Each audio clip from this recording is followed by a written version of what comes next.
Welcome to Melt University's 2020 summer program. This year, our virtual intern program will help you build your brand, inform you on a variety of career paths, and introduce you to top executives in sports and marketing. Here's your host, President and CEO of Melt, one of the largest independent sports and event marketing agencies in the country, Vince Thompson. Welcome back, students. Summer 2020 Virtual Melt University. We keep rolling on with a series of tremendous podcasts, series of tremendous lunch and learns, and one of my favorite people in the event industry, and one of my favorite names in the event industry, Rachel Boucher, is in the 8th year, is executive editor of Event Marketer magazine, which in our industry is the gold standard, both not only covering major agencies, major events.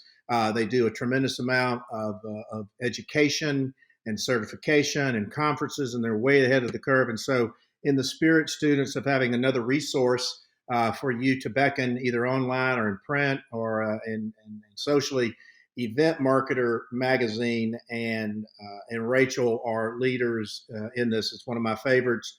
Had a tremendous relationship with her and the organization for many, many years. She's a graduate of Plymouth State University with a degree in English and technical writing, outstanding writer.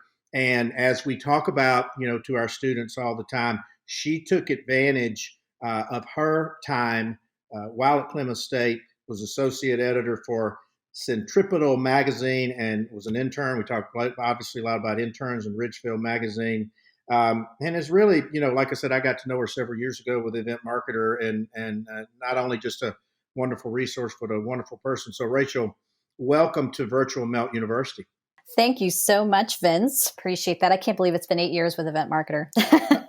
I can actually remember when you started, believe it or not, and for you to rise to the editor and the fine organization. So talk about your role in Event Marketer, and I think it's going to be great education for our students and our listeners. Talk about all of the great resources that you provide for Event Marketer magazine, and then also your role at Event Marketer.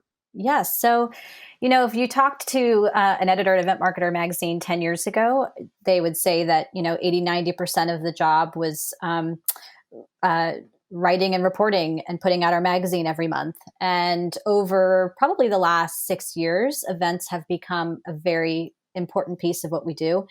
We're here to serve the community of event marketers. And so in addition to putting out a magazine now 4 times a year, we have a couple of major events. We have workshops that we run throughout the year. We have webinars. So as an editor, our job is to report and also educate. And that's where the event piece comes in. I would say at this point, the magazine's maybe 40% of our workload and the events are 60%. So it has changed quite a bit. I've learned a lot along the way in the past 8 years. And so, our calendar year, we publish quarterly. We conduct interviews with brand side marketing executives on their events and their event strategies. We, on a weekly basis, are writing about events that are taking place. So we kind of post case studies and we talk about the results with the marketers of those events. We go to events when they were online. We would go to festivals, conferences, everything, and attend as an attendee from that perspective and write about it from a first person perspective. And then we've got our major annual conference, Experiential Marketing Summit, which is our big effort each year that attracts a few thousand attendees. And we help program that conference and book speakers. So that's just a little taste of it. It's very, like I said, the job of the editor has evolved quite a bit. Right, a lot. Well, and it also, your role has evolved as the event business and marketing has evolved. We'll talk about that in just a couple of minutes. But the reason I was also so delighted to have you on is that one of our objectives, not only to enlighten and educate our students on the various job opportunities, sync them in with the relationships of industry leaders such as yourself, but also sort of turning them on and enlightening them to resources that they may not know about And obviously, if you want to be in the event business, you've got to be aligned with the information and the resources that event marketer offers. And Rachel is invested as I am, and Dan and everybody in the future, in the next generation of event marketers, and we'll get to that in a moment. But I want to sort of step back as a student. We talk to our students, Rachel, and our listeners a lot, that the campus is the ultimate professional laboratory. They're never going to be in an environment that's any better for opportunities and resources to learn, connect, build relationships. And clearly, while you were in school, you had that same notion. But we also talk about finding and pursuing your passion while you're on the college campus. You may not even figure out what you want, but you also you dang sure can figure out what you don't want. So sort of talk about when you went to school and your passion, and then how you sort of started finding your way on school. Yeah, so it's interesting. When I applied for college, I thought I wanted to be a social worker. Wow! I thought I wanted to help people in that way. And once I got on campus, I had begun classes working towards that degree that freshman year. And that summer before sophomore year, I changed degrees and I changed to English, thinking, you know what, I social work is interesting, but I want to help people. I'm thinking about kids. Like, I think I want to go into teaching. So I began to think about teaching and taking a few courses that would align in that direction. Then I started to take classes, and I took everything. I mean, I took a drafting class in college. I took I really tried to try a lot of different things. And then I just decided, you know what? I think I want to be a writer. I think I want to go into the media business, and I'm going to get an English degree. I'm going to read a lot, and an English degree at that time involved a lot of writing. I think I had papers to do twice every week, and so I guess I would say, it is okay to change your mind. It's okay to try things, and it's really good to dabble in a lot of different courses. I think that I did that well, and so anyway, so I figured, okay, I'm gonna start my career off in journalism, and that's what I sort of worked towards. And my internships sort of aligned with that. I interned at a magazine. I obviously was very involved in publications on campus, and and we can get into this, Vince, but I would never have guessed I would have ended up where I am now back then. But doors slowly opened as I went and tried things. So it's funny how that works, right? Yes. And, and I'll say this, you just have to take a leap of faith. I mean, I went from working in, my first job out of college was working in local newspapers, and I did that for 6 years. And then I saw this opening to be a content writer for a marketing agency. And I did that for 6 months. And that's what opened the door to working at Event Marketer Magazine, and what opened the door into events, and to me understanding the world of marketing better. So you just kind of never know what doors are going to present themselves to you, where you're going to walk in. But I would say my experience in college was, it's okay to change your mind, and it's okay to try a bunch of different things and just see where your skill sets really lie. Well, you hit the nail on the head, because what we're hearing from experts such as yourself is, it's okay to try different things while you're in college. It's your first liberty. It's your first independence. You're not supposed to know what you want to do 20, 30 years out. Your path is going to be your path anyway. And so you're only there's a couple of things you're really reinforcing that we're hearing a lot from a lot of great people, is that it's okay to try. It's okay to change. It's okay to change your mind. But the other headline is that you did sort of find your niche within college. But the other overarching thing I'm hearing is that you've never been afraid to dive into the deep end of the pool.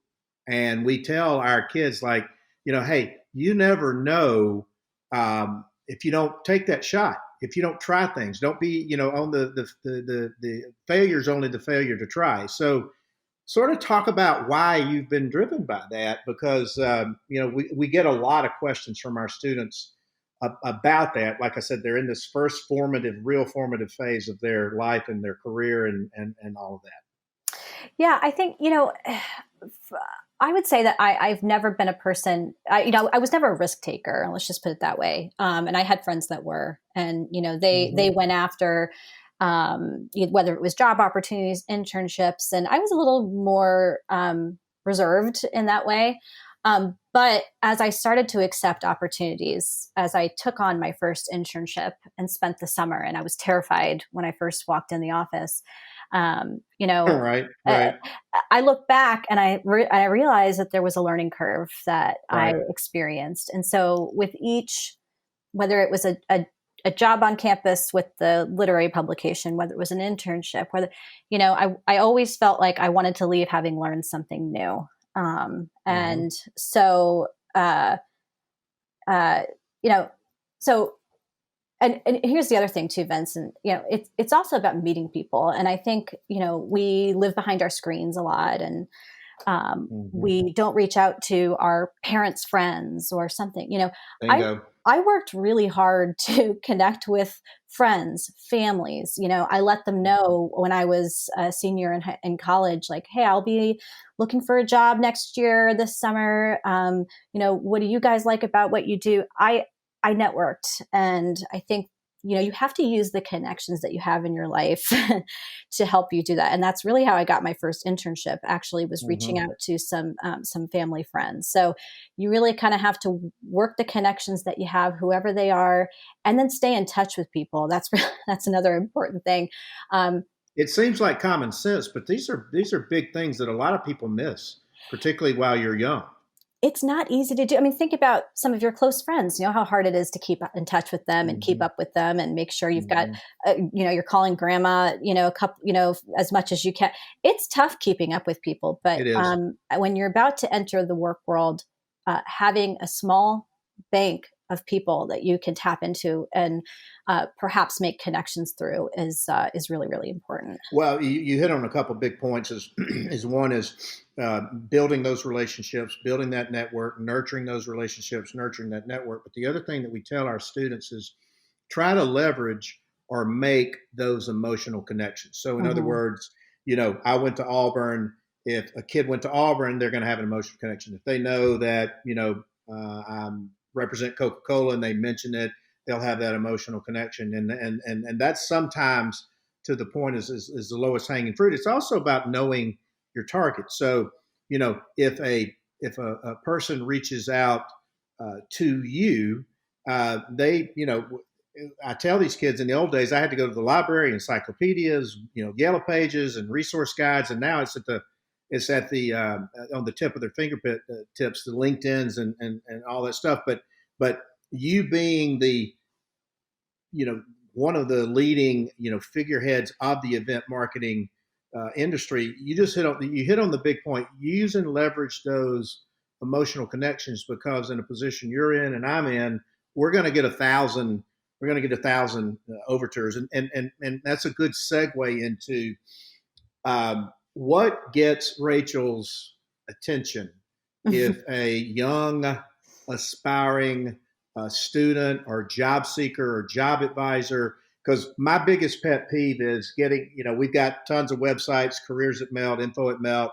Hey, this is Joe Smith. Here's my resume. I need to make X dollar. I immediately flush it, as opposed to taking the time to find my email and say, dear Mr. Thompson, War Eagle, congrats on your success. I'm, trying to enter the job market. I'm seeking job advice. So, because we talk about all these interactions lead into an outcome. An audition leads to an outcome. And so what gets your attention? We always love to ask our experts to share their tricks and tips of the trade. Well, as an English major, I love a well-written email with all the right components to it. When I see a kind of slapdash email to me that has very obvious typos and harsh grammatical errors, it is really a turnoff. And when I was applying for jobs, we were still writing cover letters and printing them out and putting them in envelopes and dropping them off. And so it was pristine. And I think, a well-written message, like an email, with a greeting, with 3 well thought out short paragraphs and a sign off, will get you places. And then, of course, following up, over the years, I've interviewed candidates for jobs, and they might have had a decent, introductory email to me, but there wasn't a thoughtful follow-up. I didn't get a thank you. All these things matter. They make an impression. They give you a flavor of somebody through their style of writing, and just, and just shows that they care. So I would say just, really make sure that, in this age where we're kind of used to shorthand now with texting and everything, that you put together really nice and thoughtful messages to people. I think it would go a long way. Well, you'd think that would be common sense, right? But because, but again, in this fast-paced text, Snapchat, TikTok, all these crazy worlds, what we're trying to communicate to our students is that, it's only as important as you make it. Every interaction with Rachel is an audition. They're communicating to you what type of employee that they would make to you or your organization based on all of these interactions. And to your point, they all lead up to the outcome. And so this is very, very timely advice. And because what we're telling our students, Rachel, is that the job market in our industry, because it's a sexy industry, was brutal for entry levels prior to COVID. Post COVID, with so many people out of work, they are willing to come back into the workforce and accept a lesser job for lesser pay, which is going to further squeeze the entry level job market. So we're trying to get these kids in the top 5 percentile. So the things that students, this was not rehearsed. The things that she is saying is that a thoughtful note, a thoughtful letter, a thoughtful email, a thoughtful reach out to LinkedIn, a thoughtful follow up. I preach these handwritten thank you notes because I'm trying to get these kids into the top 5% of a job possibility. And at some point, the putt's going to fall, and that's kind of what the book's about: is building brand new to get them prepared to get in front of Rachel. And speaking, and you and I would have had a very different conversation 4 months ago about our industry, and we had a very different conversation about what's going on in the industry. But in a post-COVID world, where do you see? Because it ostensibly we think that Lollapalooza and Hangout and South Beach Food and Wine and Austin City Limits and all these festivals and college football and everything's going to come back, and hopefully they will one day. But in a post-COVID world, a couple of questions for you. It's a 2-part question. Where do you envision the event marketing business and the events going? And based on that vision or destination, where do you see new and future opportunities lying for our students that they may not have thought about or may not have access even when they go back to school this fall? Yeah, in some ways, I think we are headed back to our roots in some ways. I think we're going to get back down to smaller, more nimble programming that's more community oriented, that's localized, your road shows, your mobile tours. You look at what was going on this summer with like Tribeca Film Festival and AT&T and drive-ins and things that benefit the community that also have a marketing, message tied to them. So, in some ways, getting back on the road and traveling with a brand and going market to market and activating smaller footprints that are easier to clean up and pack up. But safer. But to me, that kind of feels old school, and when we think about brand ambassadors and event staffers and, you'll be literally face to face with consumers, in their communities, on their home turf, for a brand. It's kind of an interesting opportunity. I think speaking of brand ambassadors and event staffers and the people who go on the road and manage the sampling, I think it's one of the most important jobs. We as editors, when we've gone out to events, we come back and the first thing we think about is how are our interactions? What were the people like? And I remember the good staffers. I remember the brand ambassadors that made a difference. And when you're applying for jobs, especially, that your personality and, all that's going to come through in those communications that you're sending to groups and everything. But so I do think it's the localized, smaller, more nimble, more controllable footprints. And I think we'll be seeing a lot more road shows and things that can be packed up and moved, because anything could change really in the next year. A city could become a hot spot. So you've got to shift gears. So I think we'll start to see that. We're just coming off of this like 5 to 10 year like mega event, era where, 10,000, big festivals, big. And I think we're going to just see things shift back for a little while. And that might be a good thing, kind of getting back to our roots. Which by the way, I agree with you on. Do you, though, foresee, like, I used to hang out music festival because I grew up down near Lower Alabama, in Chicago, Lollapalooza, and the Governor's Ball, and ACL, and South Beach Food and Wine. Do you see those mega events coming back, 21, 22, and if you do, how do you see those events, happening?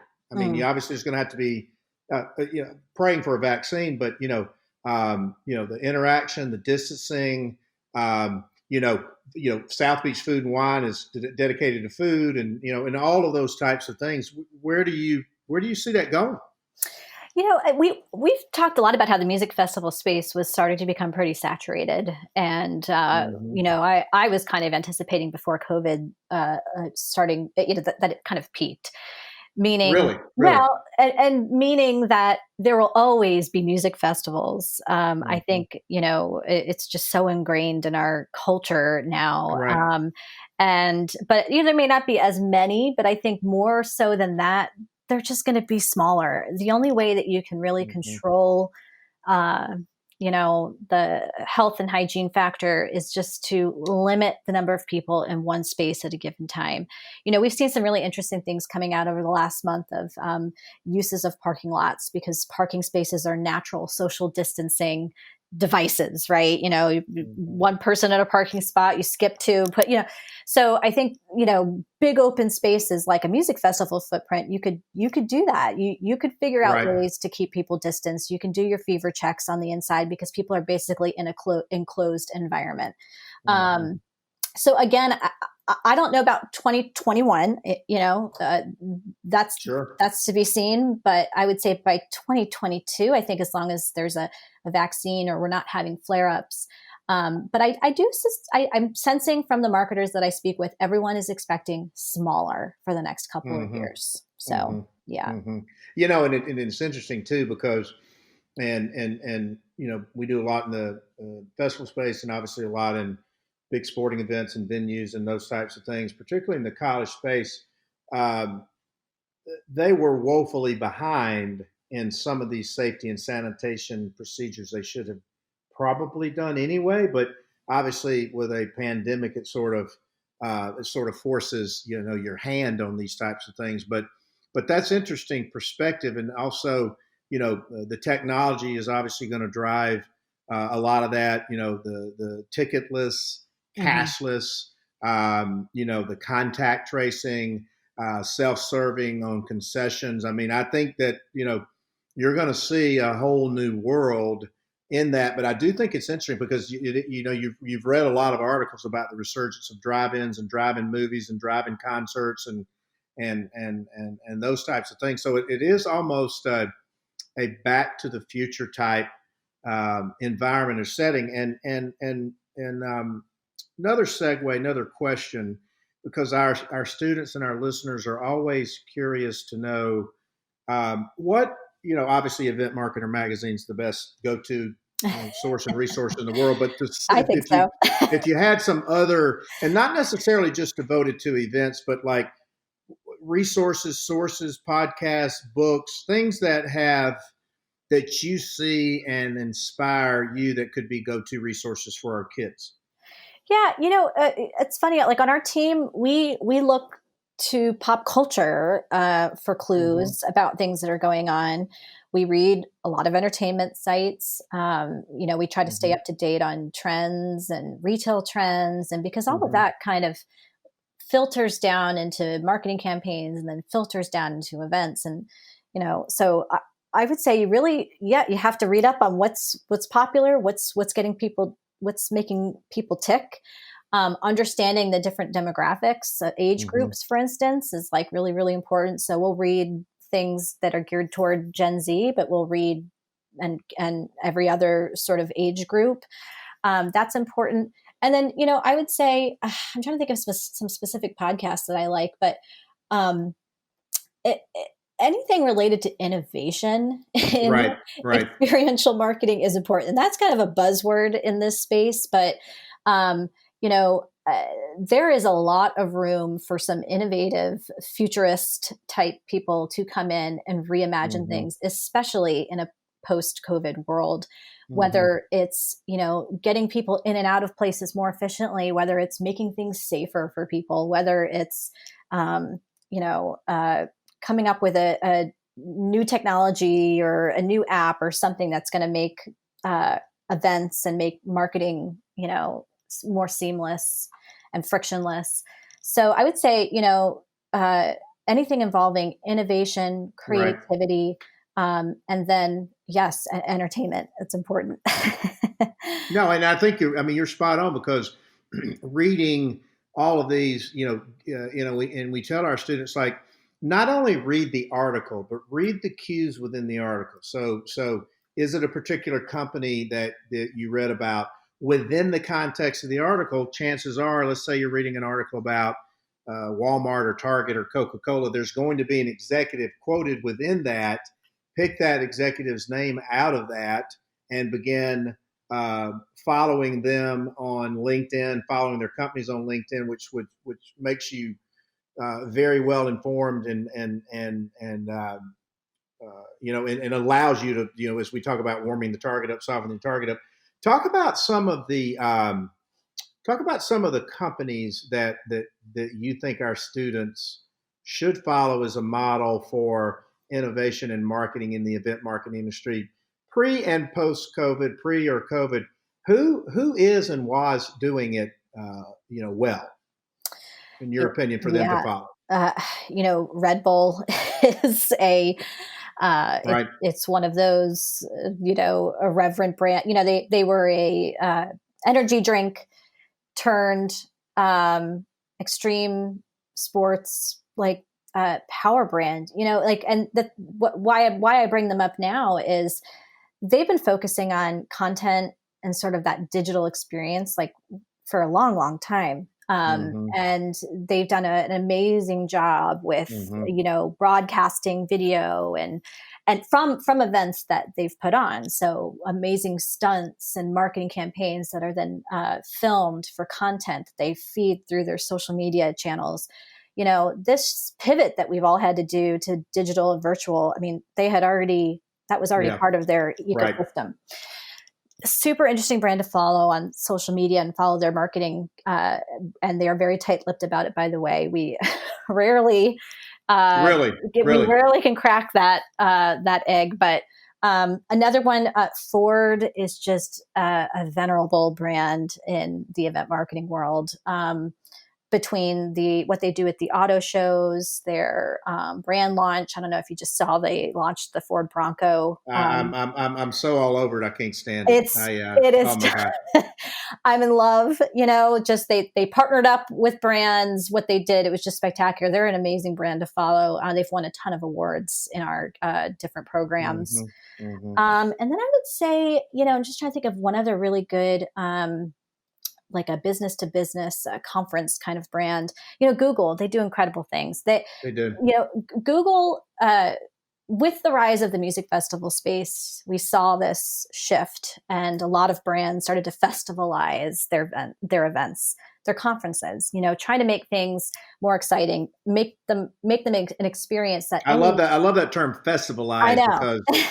Because but you just hit on a big point. These giant meetings are tremendous opportunities within a company for our students to join the internal marketing team and work with the external marketing agencies. Yes. It's not just, the event world is so vast and the opportunities are endless, whether, you go to work for an IBM or a Microsoft or a Google and find your way into their conference into their event organization, whether you're working for a car, thinking about a car company, like Ford, whether you're the business to business event space, the conferences and the trade shows, to the consumer space, the sampling, the festival activations. It's pretty incredible, all the work that's out there and the brands that have for decades relied on experiential marketing. Isn't that amazing? And we're talking to our students a lot about, we're getting asked a lot now to produce virtual events, and Apple's developers conference, evolved to virtual event environment as well. And I think there's always going to be like the festivalized B2B events, but I also think you're going to see a brand new world, and it goes back to what you said about Red Bull and the content and the digital experience. It's going to be more important now to create that Zoom-like experience that mimics the real life experience, whether it's Apple or Google or whoever it is. I don't see the virtual event experience genie going back into the bottle anytime soon. Do you? No, we're thinking hybrid is here to stay for a while. From what we're hearing from marketers, virtual events are just not as effective. They're not. You're reaching more. No, they're not. They're not. You're reaching more people, which is a plus, but it's just not the person to person, the face to face engagement that you get. The random run-ins, the hallway conversations, the emotion, the heartbeat, when you get on site at an event, the feeling that you get because you're seeing something new and you're exploring something new, that's it's not possible. You cannot replace that. You can't replicate it. You cannot like you and I can have a Zoom call, but there's nothing like running into you at the conference and having a cup of coffee or a Coca-Cola or something. It just there. And I do think that'll work its way back, because you're seeing, these giant cities, Atlanta, Orlando, Vegas, Chicago, New York, they built these gargantuan, event,